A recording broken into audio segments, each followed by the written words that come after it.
The billionaire needed a fake wife at the event her demand froze high society. Hello, everyone. Before we begin today's story, I have a small favor to ask. Please hit subscribe and turn on the notification bell so you never miss our channel's new videos. It is quick, free, and the best way to support us in bringing you more dramatic stories. Your support means the world to us. Where are you watching from? Drop your city or country in the comments below. Thank you very much. Now, let us return to the main character. The ballroom hums with low conversation and crystal clinks, the kind of sound that tells you money is present even before you see it. Chandeliers throw warm light over tailored suits and evening gowns, and every laugh lands a little too carefully, as if it has been rehearsed. This is not a place for mistakes. She stands near the edge of the room, alone. Not lost, not confused, just clearly not part of the inner circle.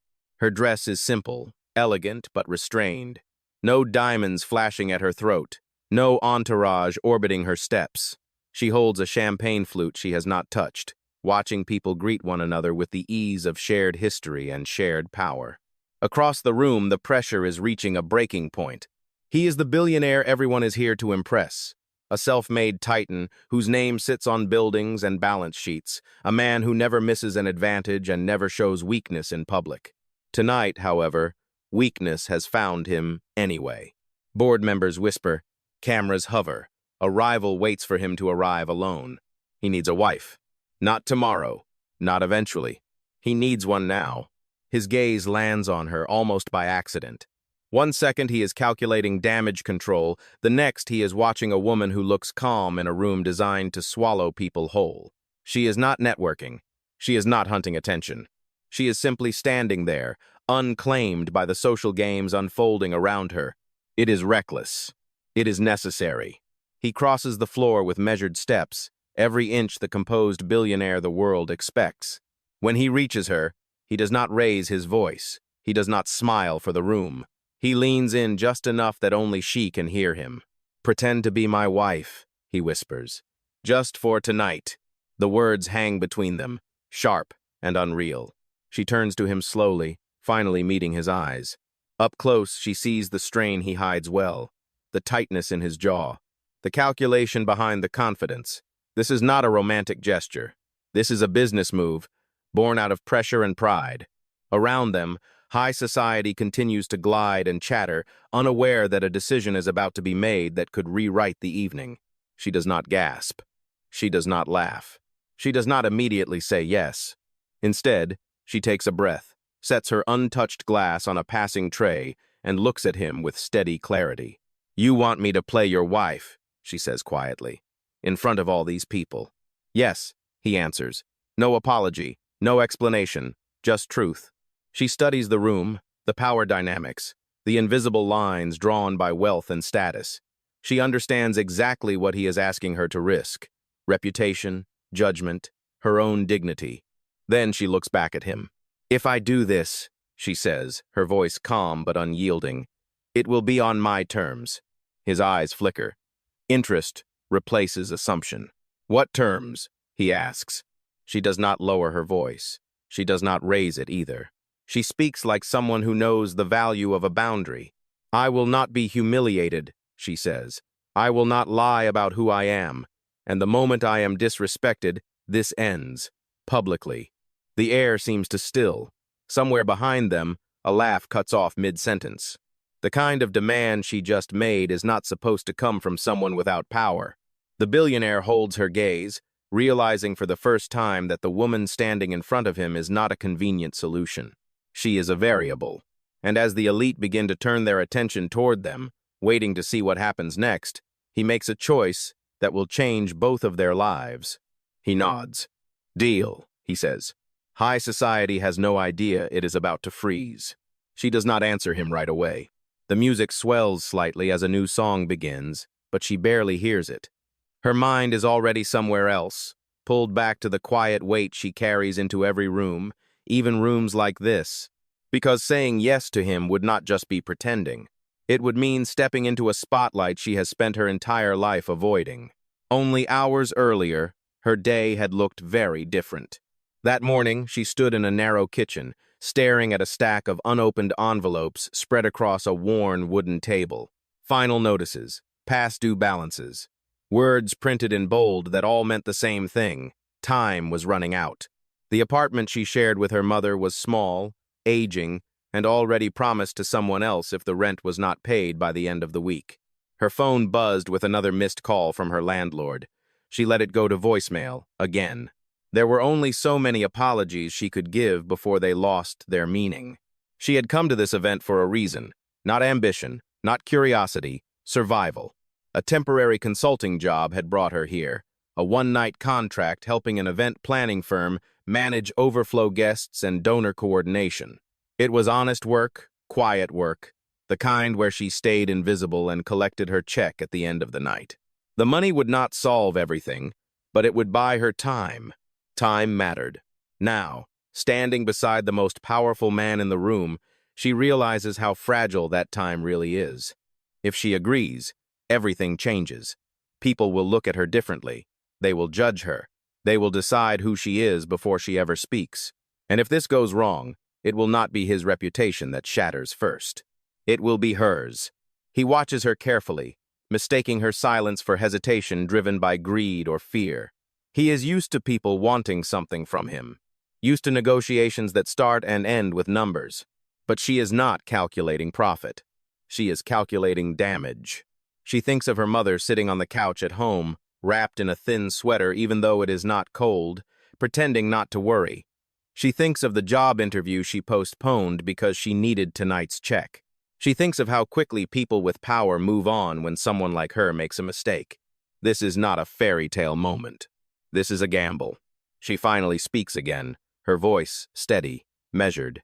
"You should know," she says. "I did not come here looking for this."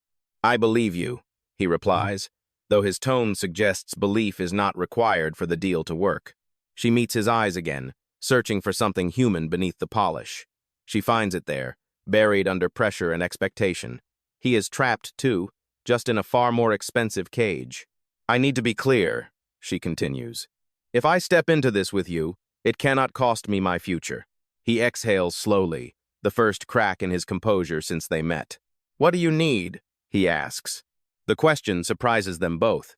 She needs stability. She needs dignity. She needs a way out if this turns ugly.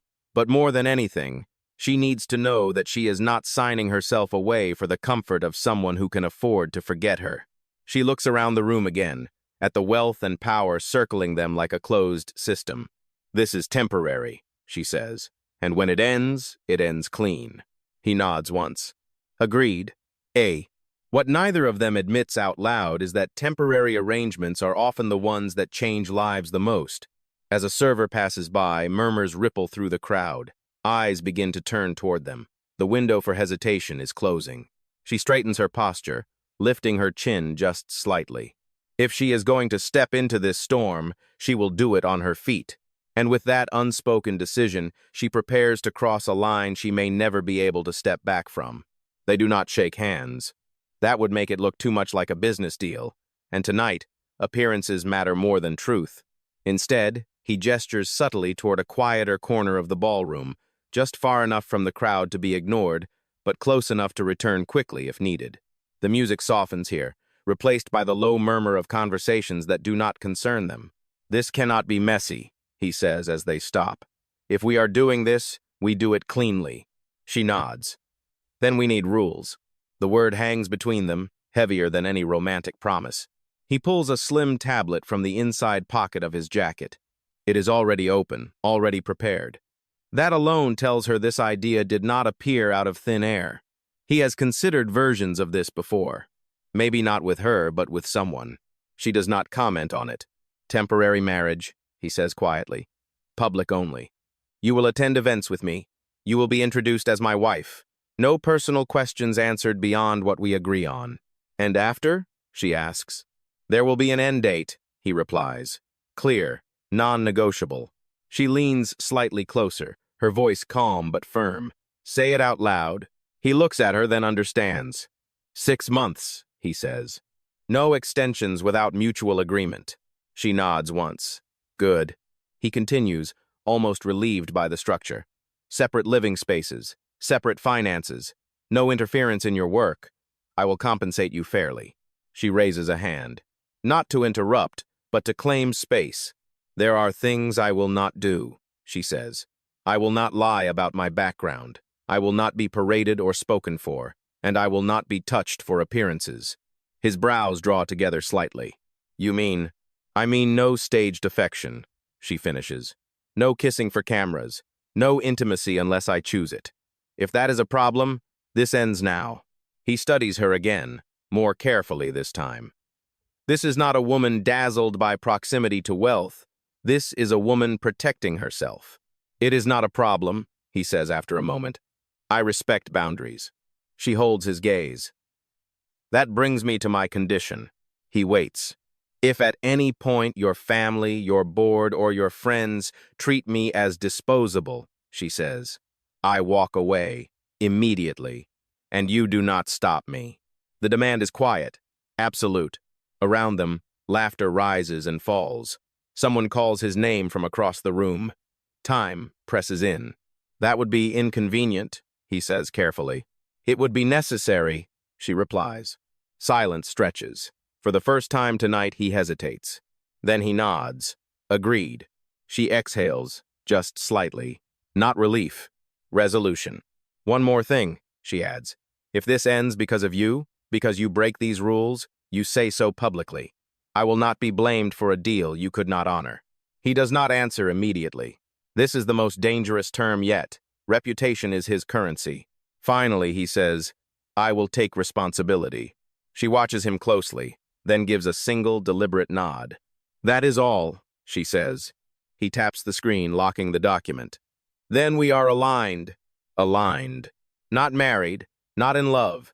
Just two people agreeing to survive a moment neither of them chose.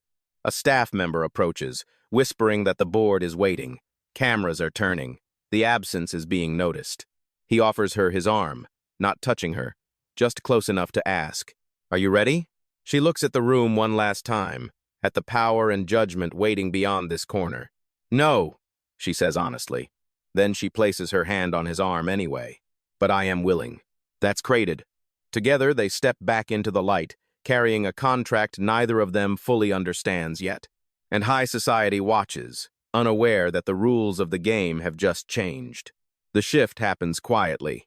One moment she is a woman standing at the edge of a gala, anonymous and invisible. The next, she is walking beside him as cameras lift and conversations soften into attention. He does not announce her. He does not perform. He simply introduces her as his wife, with the same calm certainty he uses when closing billion-dollar deals. The room responds instantly. Heads turn, smiles adjust, interest sharpens. She feels it in her spine before she sees it on their faces. The recalibration, the silent math of high society rearranging her value now that she stands at his side. She keeps her posture straight, her expression composed. Not stiff, not eager, present. If this is a performance, she will not overplay it. Over the next few days, the arrangement accelerates faster than she expects. There are fittings in quiet showrooms where the staff speak to her with rehearsed warmth. There are briefings over coffee where assistants explain schedules, expectations, and unspoken rules as if they are natural laws. This fork means this. That look means trouble. Never answer that question directly.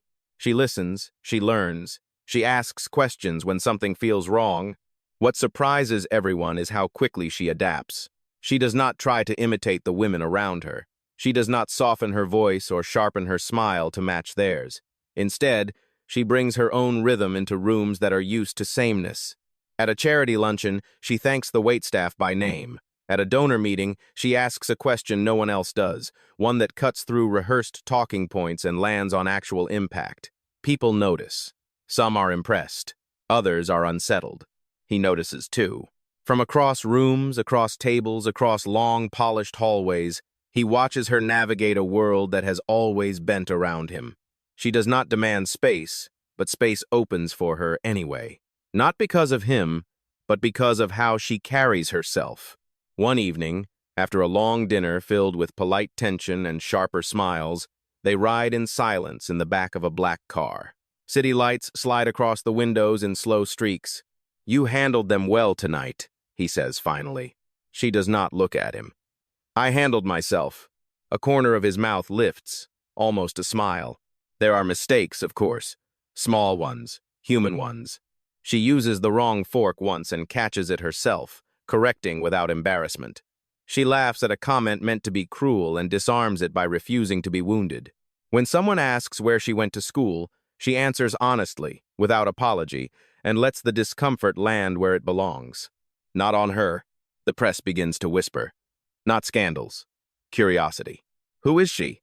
Where did she come from? Why does she not act like the others?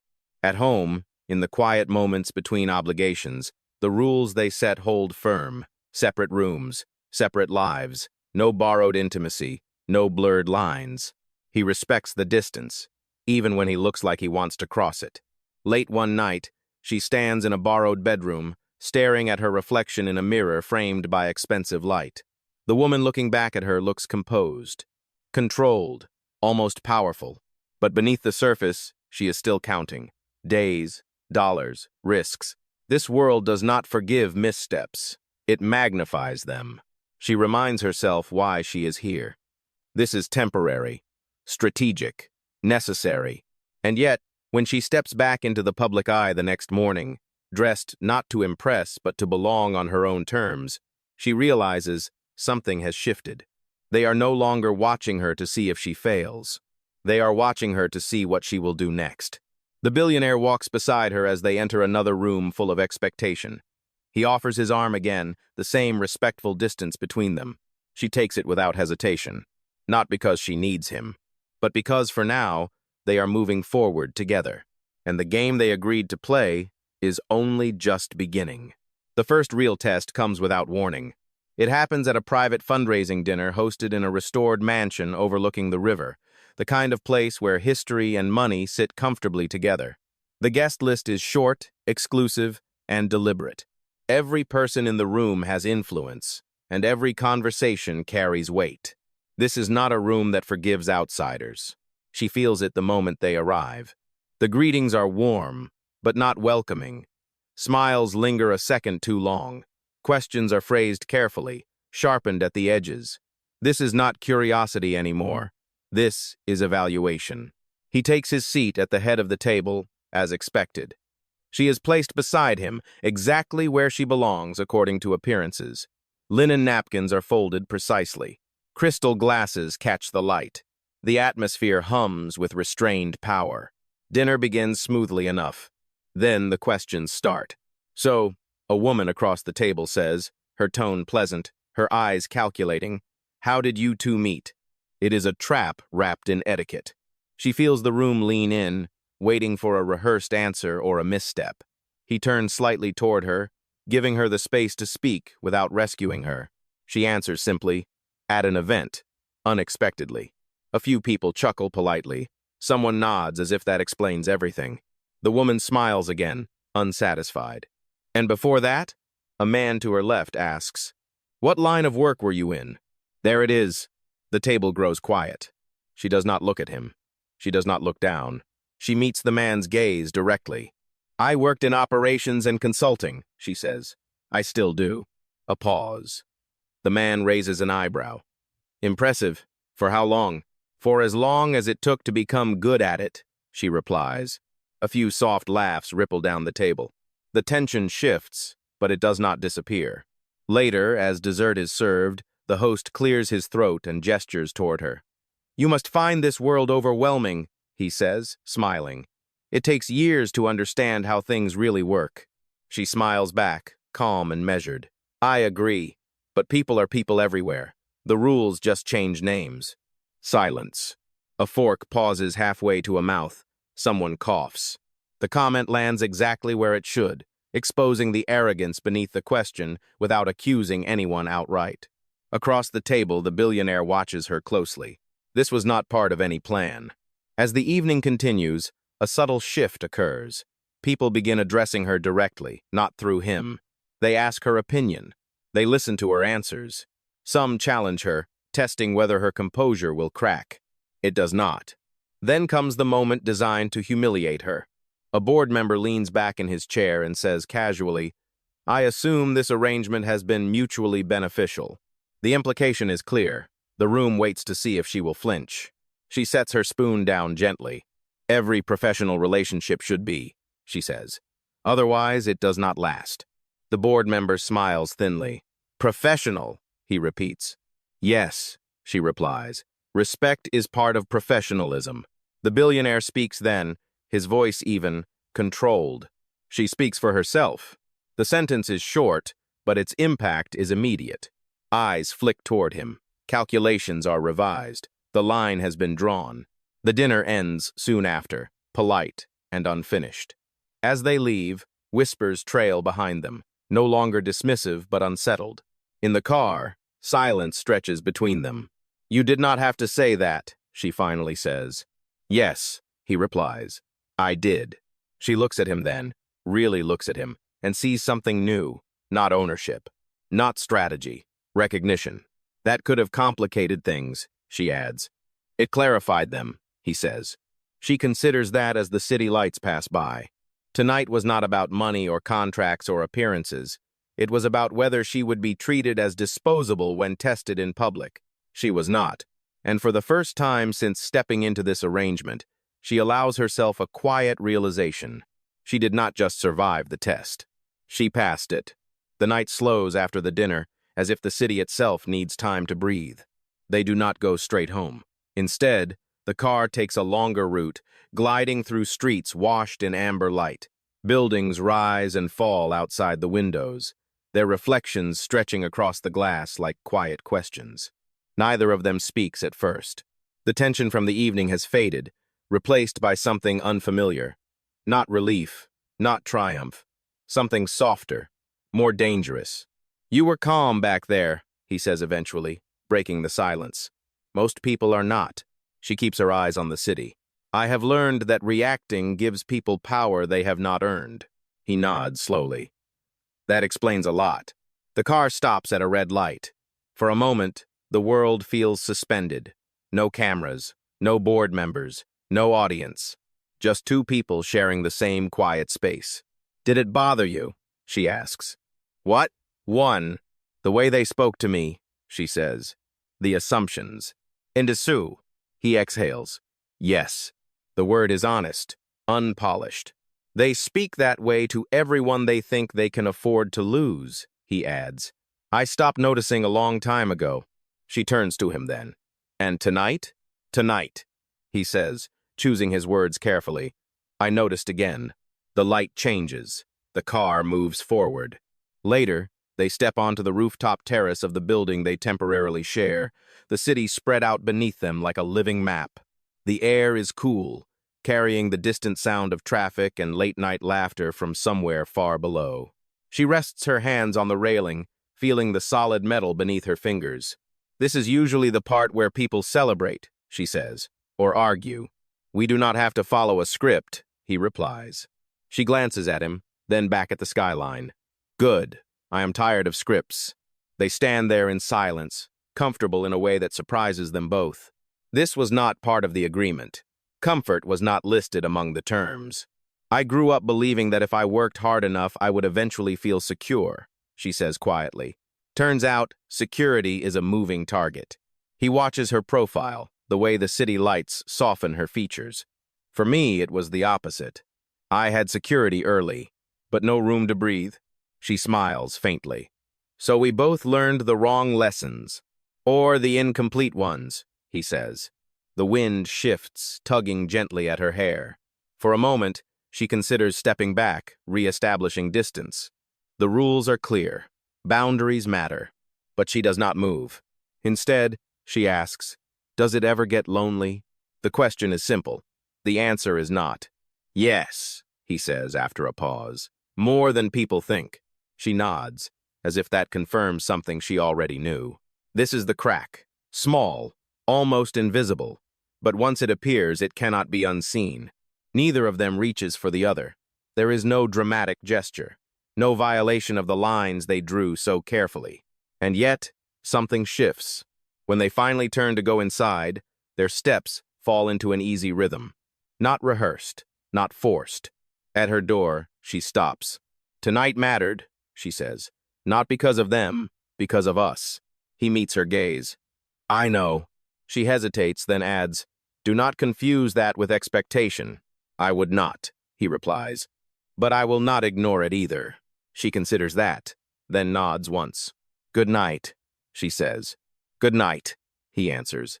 As her door closes softly behind her, he remains in the hallway a moment longer than necessary, staring at the empty space where she stood.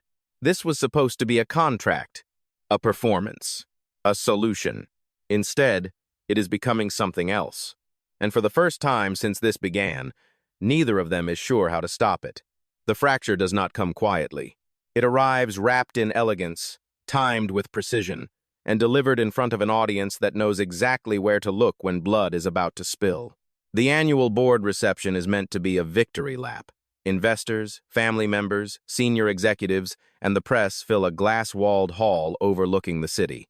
This is where alliances are reinforced and futures are quietly decided. They arrive together, as expected. She senses it before it happens. The air feels tighter. Conversations pause too quickly when they pass. Smiles do not reach eyes. Someone is waiting. He feels it too, but chooses to ignore the warning. He has survived worse rooms than this. The opening remarks pass without incident. Applause rises and falls on cue. Cameras flash. The narrative is intact, until it is not. Midway through the evening, a board member steps forward, microphone in hand, smiling broadly. His tone is light, almost amused.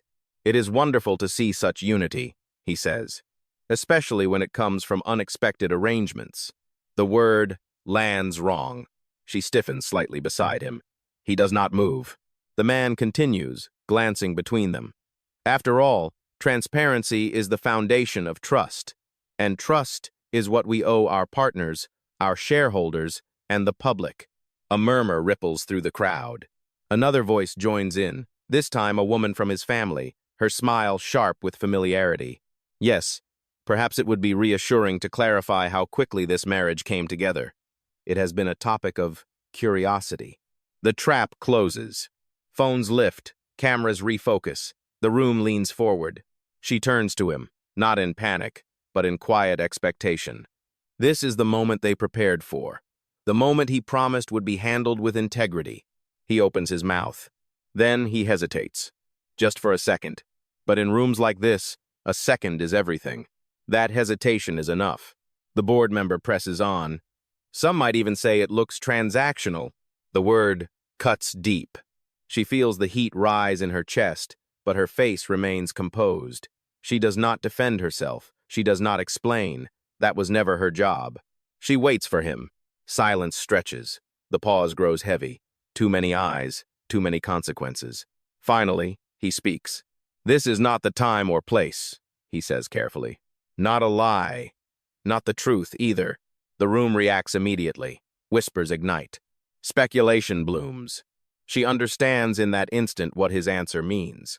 He chose containment over clarity, control over courage. She steps forward, gently disengaging her arm from his. The movement is subtle, but it sends a shock through the space between them. Actually, she says, her voice calm and steady, carrying further than she expects. This is exactly the time. The room freezes. She does not look at him as she speaks. She looks at the audience. I agreed to be here because I was asked, she continues. I agreed to stand beside him with respect, not as an accessory or a rumor. She pauses, letting the weight settle. If there are questions, they should be asked honestly, and answered honestly. All eyes swing back to him. This is the line, the moment of choice. He says nothing. The silence is louder than any accusation. She nods once to herself. That is her answer. Thank you for your hospitality, she says to the room. But I will not remain where my presence is treated as a liability. She turns and walks away, heels steady, posture unbroken. Conversations explode behind her. Someone calls her name. She does not stop. He watches her go, realization crashing into him too late. The contract did not require love, but it did require respect. And in front of everyone who mattered to him, he failed to give it. By the time he pushes through the crowd to follow her, she is already gone. The doors close behind her with quiet finality. And for the first time in his life, the billionaire understands that power means nothing when the person who trusted you most chooses to walk away. She does not go far. Not because she is uncertain, but because she is finished. The night air outside the glass hall is cool and grounding as she walks away from the building, heels clicking steadily against the pavement. Each step feels lighter than the last. The decision has already been made, and with it, the weight she carried into that room begins to lift. By the time she reaches the car waiting at the curb, her hands are steady. "Take me home," she tells the driver. Home is not the penthouse. Home is the small apartment she left behind weeks ago, the one filled with unpaid bills and quiet resolve. The place where she remembers who she was before contracts and cameras tried to redefine her. When she arrives, she does not cry. She removes the borrowed jewelry first, placing each piece carefully on the kitchen table. Then the tailored jacket, folded neatly. Finally, she slips the ring from her finger and sets it beside the rest. Every symbol returned. Every line respected. She opens her phone and types a short message. "This ends here. I am keeping my dignity. Please do not contact me again." She presses send, then turns the phone face down. Across the city, the gala collapses into controlled chaos. Her absence is noticed immediately. Conversations fracture, questions sharpen. And for the first time in years, the billionaire does not control the narrative unfolding around him. He stands alone near the center of the room, replaying the moment he chose silence. The look on her face when she realized he would not speak for her. The calm certainty with which she walked away. He had convinced himself that restraint was leadership. Now he sees it was fear. Within minutes, he does what he has never done before. He takes the microphone back. The room quiets, surprised. "I owe an apology," he says, his voice clear, unguarded. Not privately. Publicly. Eyes widen. Phones rise. "I asked someone to stand beside me," he continues. "Not because she needed me, but because I needed her. And tonight, when she was questioned, I failed to defend her." A murmur ripples through the crowd. "That failure is mine," he says, "not hers." There was no manipulation, no transaction disguised as affection. There was an agreement built on respect, and I broke it. Silence presses in, heavy and absolute. "She walked away because she refused to be diminished," he finishes. And she was right. With that, he steps away from the microphone, leaving the room stunned. He does not wait for approval. He does not wait for damage control. He leaves. The next morning, she wakes to sunlight filtering through thin curtains and the quiet hum of a city starting its day. For the first time in weeks, her schedule is empty. There is a knock at the door. She does not open it immediately. Another knock, patient, respectful. When she finally does, he is standing there alone. No assistants, no driver, no cameras. He looks different without the armor of expectation. "I am not here to negotiate," he says before she can speak. "I am here to acknowledge what I did wrong." She waits. "I chose my comfort over your dignity," he continues, "and I will not ask you to forgive that." He reaches into his jacket and sets a folded document on the small table behind her, careful not to cross the threshold. "The contract is terminated," he says, unconditionally. She looks at the paper, then back at him. "This is not an apology for show," he adds. "It is a correction." She studies his face, searching for calculation. She finds none. "I did not come back to be chosen," she says quietly. "I came back to be done." He nods. "I know." For a long moment, they stand in silence, the past weeks hanging between them like a question neither has answered yet. She closes the door gently. Not in his face, but not inviting him in either. The choice, she has learned, belongs to her now. Time passes quietly after that morning. Not days filled with dramatic gestures or public appearances, but space. Space for reflection. Space for choices that are not forced by contracts or cameras. She returns to her routine. Work, interviews. Late evenings at the small kitchen table, planning her next steps with the same care she has always used to survive. The world does not collapse without him in it. In fact, it steadies. He keeps his distance. Not because he is indifferent, but because he finally understands something he never did before. Wanting someone does not give you the right to reach for them. Respect means waiting. When they meet again, it is not at a gala or a boardroom or a place designed to impress. It is at a quiet cafe on a weekday morning. No press, no entourage, just two people sitting across from each other, sunlight catching on ceramic mugs. "I am not here to ask you to come back," he says. "Not as my wife, not as part of anything." She listens, saying nothing. "I am here because I chose to change how I lead," he continues.